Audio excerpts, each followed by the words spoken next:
Alright folks, yesterday we talked about how to identify whether or not something is a function or not, basically by looking at their inputs and outputs, and whether or not there's multiple outputs for a single input. Well, today we're going to take a look at functions and take a look at some of the linear properties of a function. Okay, so take a look at our first table here. We're comparing bags of candy to cost in dollars.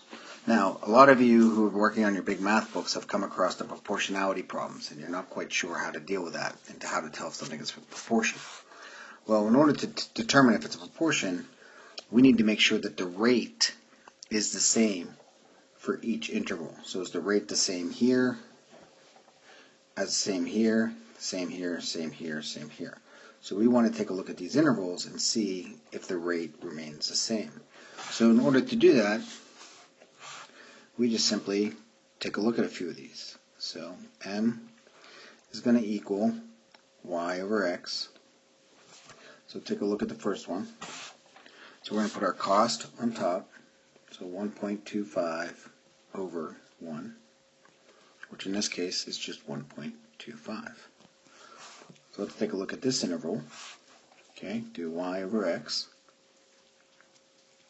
Here I'm going to do $2.50 over 2. And when you divide those two numbers, you get 1.25. So these two do match, but I just want to do it one more time just to make sure. Maybe we'll try one way out here. See what happens. So let's try that. Y over x. So it's going to be 750 over 6. Take your calculator, do $7.50 divided by 6. You end up with $1.25.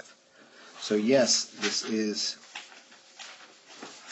proportional because all the rates are the same for each interval. So again, to determine if something is proportional, just check the intervals, do y over x for each interval to see if it is consistent, which it is. And if we were to graph this again, you would see this on the graph. You don't need to put this in right now, but you can kind of see it is proportional because our rate of change is constant there. Okay? Okay, skip over to page 17, example number 4 at the top of the page. I'll give you a second to turn. Okay, so this time we're going to take a look at a function that is proportional, and we are going to take a look at some of the characteristics of this problem. So let's go ahead and read the problem. So it first said water flows from a faucet into a bathtub at a constant rate of 7 gallons of water pouring out every 2 minutes. The bathtub is initially empty, so that's kind of important. It is empty, and it's plugged in. Determine the rule that describes the volume of water in the tub as a function of time. The tub can hold 50 gallons of water. How long will it take to fill the tub? So we want to eventually get to this part. We want to eventually figure out how long does it take to fill the tub. But before we get there, we have to determine a couple things. First of all, we need to determine the rate at which the tub fills up. And to do that, we're going to set up a proportion. So I'm going to use m to represent rate here. And as Mr. Como talked about and as I've talked about, we'd like to put a time on the bottom, so minutes on the bottom and gallons up top. So now let's go back to the problem and see what is the rate. Well, the rate is 7 gallons of water for every 2 minutes. Okay? So 7 gallons of water for every 2 minutes, which works out to be 3.5 gallons per minute. Okay, so that is the rate at which the tub can fill up. So now we need to make a rule. Well, we know what our rate is. Our rate is 3.5. So we know from our previous algebra unit to write our rule, we can write it as y equals our rate times x. Okay? There's no water in the tub, so there's no water to start with. That's why our y-intercept would be 0, or our b would be 0, so we don't need that right now. Now we want to know, if the tub can hold 50 gallons of water, how long will it take to fill the tub? Well, does that represent our y, or does that represent our x? 50 gallons. So think about that for a second. Does 50 gallons represent the y or the x? Well, if you think about what we talked about before, we said y over x. Well, notice the gallons corresponds to the y. So our gallons is going to go in for Y. So 50 gallons equals 3.5x. And x represents the minutes. We're trying to figure out how long does it take to fill up this 50-gallon tub. So in order to do that, it's just a quick division problem. So divide both sides by 3.5. So divide by 3.5, divide by 3.5. And when you do that, you end up with 14.3 minutes. Okay? So it takes about 14.3 minutes. Now again, remember in this problem, there was no water in the tub. So we filled it all the way up without any water in the tub. Well, now let's take a look at the second part of this problem. So it says, now assume that you're filling the same 50-gallon bathtub with water flowing in at a constant rate of 3.5 gallons per minute, which is the same as above. But this time, there's going to be 8 gallons of water already in the tub. So the question is, will it still take 14 minutes to fill the tub? So think about that for a second. You should have a quick yes or no answer. It took 14 minutes to fill a tub with no water in it. Will it take 14 minutes to fill a tub with already 8 gallons of water in it? Hopefully you already know that answer, but we'll come back to that in a second. So now, what does this 8 gallons of water in the tub really mean? So when we start, the key word being start, how much water is in the tub? Well, 8 gallons is in the tub. So how does that affect my equation? Well, we know our equations is y equals mx plus b. And what does our b represent? Well, our b is our starting point.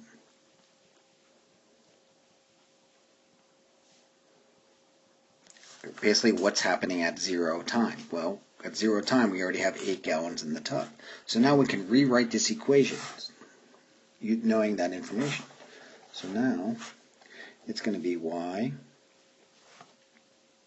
equals 3.5x plus the 8 gallons that we are starting with. Okay? So now, how long will it take to fill up the rest of this tub? Well, we know our volume is 50.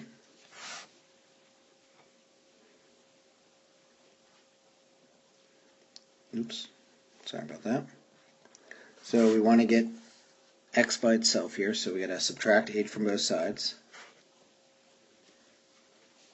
And that's going to give us 42 equals 3.5x. Then divide both sides by 3.5. When you do that, you get x equals 12 minutes. Which makes sense. It should take less time than it did in this previous problem, because we're starting with 8 gallons already in the tub. Here we started with 0 gallons in the tub. That's why it took 14 minutes. This is taking less time because we're already starting with 8 gallons. Okay? So now let's take a look at the table for this problem. So we're going to use the problem we just talked about. And at 0 time, how much water was in the tub? Well, at 0 time, there was 8 gallons. After 3 minutes, how much water was in the tub? Well, all you have to do is substitute in 3 in for x. So y equals 3.5 times 3 plus 8. So y equals 10.5 plus 8. So the amount of water after 3 minutes is 18.5 gallons. So 18.5. Okay? So just to save time, the rest of these would be 29, 39.5, and 50. It takes 12 minutes to fill up the 50-gallon tub. Okay? So again, the big difference in these two equations is, in the first equation, we started with 0 gallons already in the tub, so this is what our equation looked like. In the second equation, we started with 8 gallons already in the tub, so this is what that equation looked like. So if you want to, go ahead and circle these two equations to compare them. You know, they're fairly similar. The difference is one has a different starting point. All right. Okay, take a look at the next page, page 18. We're going to go through a couple of these exercises together. So if you take a look at number 1, it says Hannah claims she mows lawns at a constant rate.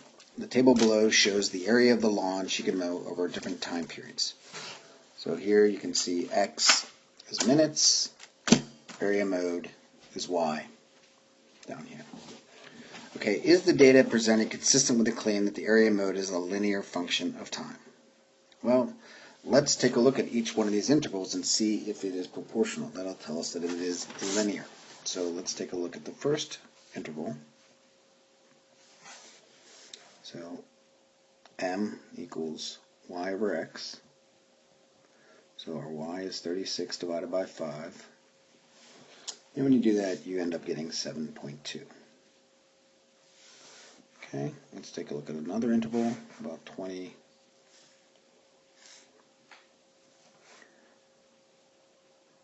over 144. When you do that, you end up getting 7.2. And let's try one more. Let's do 30 over 16. So Y over X equals 216 over 30. And when you do that, you end up getting 7.2. So yes, this is a linear function because we have a constant rate. There's a proportional rate there. Okay. So now it says describe in words the function in terms of area mowed in time. So we want to say here, let's see if I can. So the total area mowed is a function of the number of minutes spent mowing. So that makes sense. The longer you're going to mow, the more area you're going to mow. Okay, so you can see that it is in function there, that the relationship here is the longer we mow, you can kind of see up here, the more area that we're going to cover.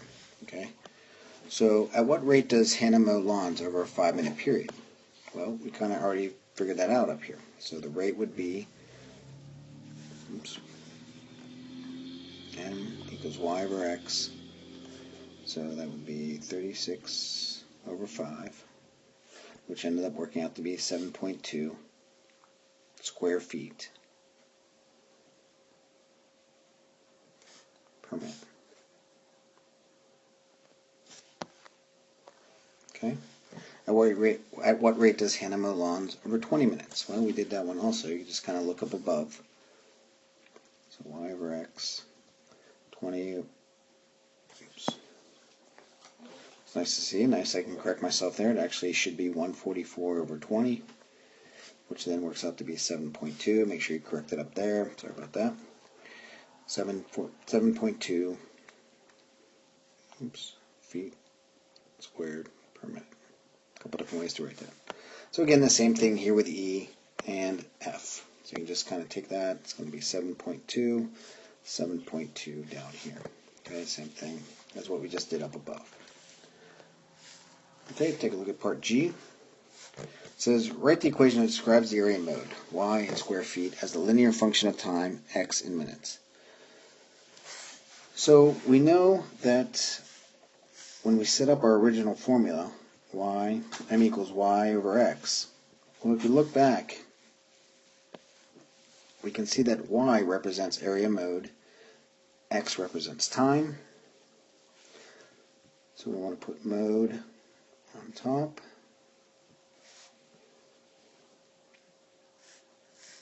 And time on the bottom. And when we did that, we got a rate of 7.2. So now just put that into our y equals mx plus b equation. Y equals 7.2, because that's our rate, times x, plus 0. At 0 time, we've mowed 0 square feet. We haven't gotten anything done. So this would be our final equation, where y represents area and x represents time in minutes.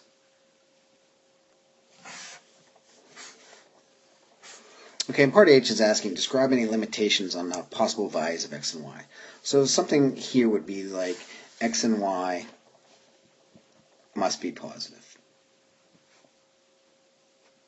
That's what they're talking about, because you can't really have negative time, and we don't really have a negative square footage in mowing. So when we create a table or we create a graph, we're just dealing with the positive numbers at that point. All right. So the beauty of this is now that we have our function or our equation, we can now find different results for different situations.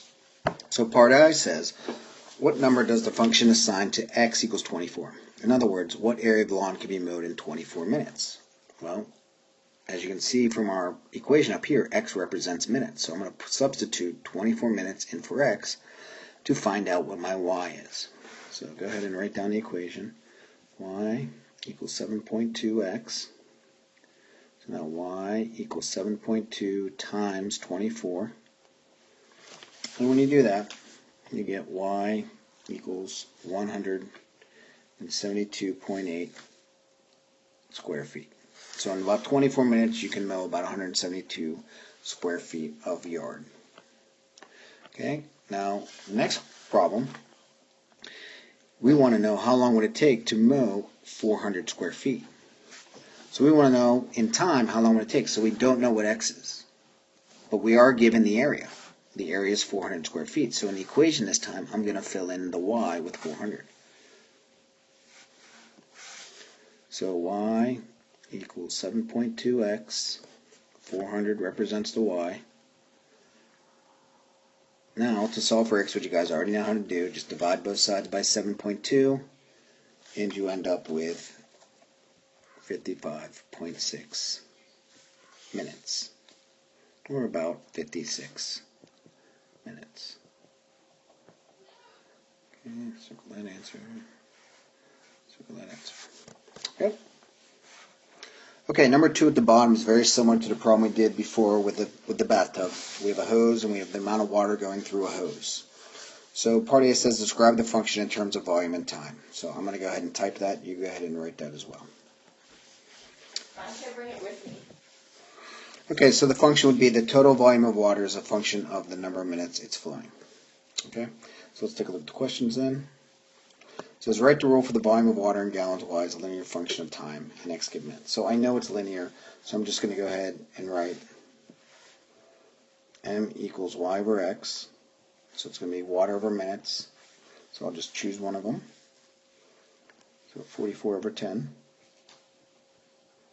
Do your division, and that equals 4.4 gallons per minute. Okay. So the next question is asking, in 250 minutes, how much water actually flowed through the hose? So going back to our previous problem, our function would be y equals 4.4, which is our rate, times x. And y is our volume, x represents time. So, okay, so x is time, so that's where 250 is going to go. So y equals 4.4 times 250. Therefore, y equals 1,100 gallons. So in about 250 minutes, we get about 1,100 gallons. Okay, so take a look at part D. Part D says the average swimming pool holds about 17,300 gallons of water. Suppose such a pool has already been filled 1/4 of its volume. Write an equation that describes the volume of water in the pool. If at time 0 minutes we use the hose described above to start filling the pool. So now this is kind of like that bathtub, where the pool is not empty. The pool actually has water in it. So we have to figure out how much water is in it. So to do that, we've got to take 17,300 times 1/4. Or times 0.25. And when you do that, we learn that the pool was already filled with 4,325 gallons. So how do I just add that to my equation? Well, that's now our starting point. We now at time 0 have this water here. So this is now going to be our B. So my new equation will be y equals 4.4, that's our rate, times x, plus the amount of water that's in the pool is 4,325. So there is our new equation. So now we want to figure out how many hours will it take to finish filling the pool. So we already have the water in it. Let's fill up the rest of it. So the pool has 17,300 gallons in it. We can fill it at a rate of 4.4, and we have 4,325 gallons already in it. Subtract that from both sides because we want to solve for x. I think it's 12,975 equals 4.4x. Divide both sides by 4.4. I'm running out of room, so I'm just going to write down that equals 2,949 minutes. Okay, but it wants to know in hours. That's how many minutes it is. Well, to figure out how many hours it is, you just take the amount of minutes you have,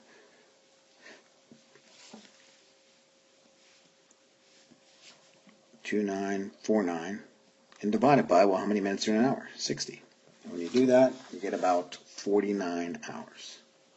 So it would take about 49 hours to fill up that pool. Okay. So this last problem down here is just figure out what the equation is using y equals mx plus b.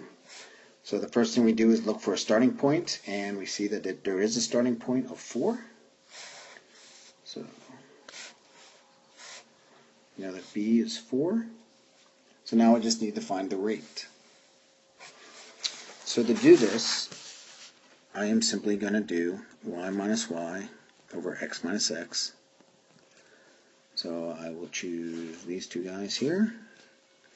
So 54 minus 24 and 10 minus 4. You end up getting 5 as our rate. So the equation would be y equals 5x plus 4. So now to fill in the rest of the table, we're just going to put 15 in for x. When you do that, you get 5 times 15 plus 4 is 79. Now we're going to put 20 in for x. 5 times 20 is 100, plus 4 is 104. And finally the last one is 119. Okay, so this concludes today's lesson. Go ahead and listen to your teacher's instruction now, and good luck. Thanks.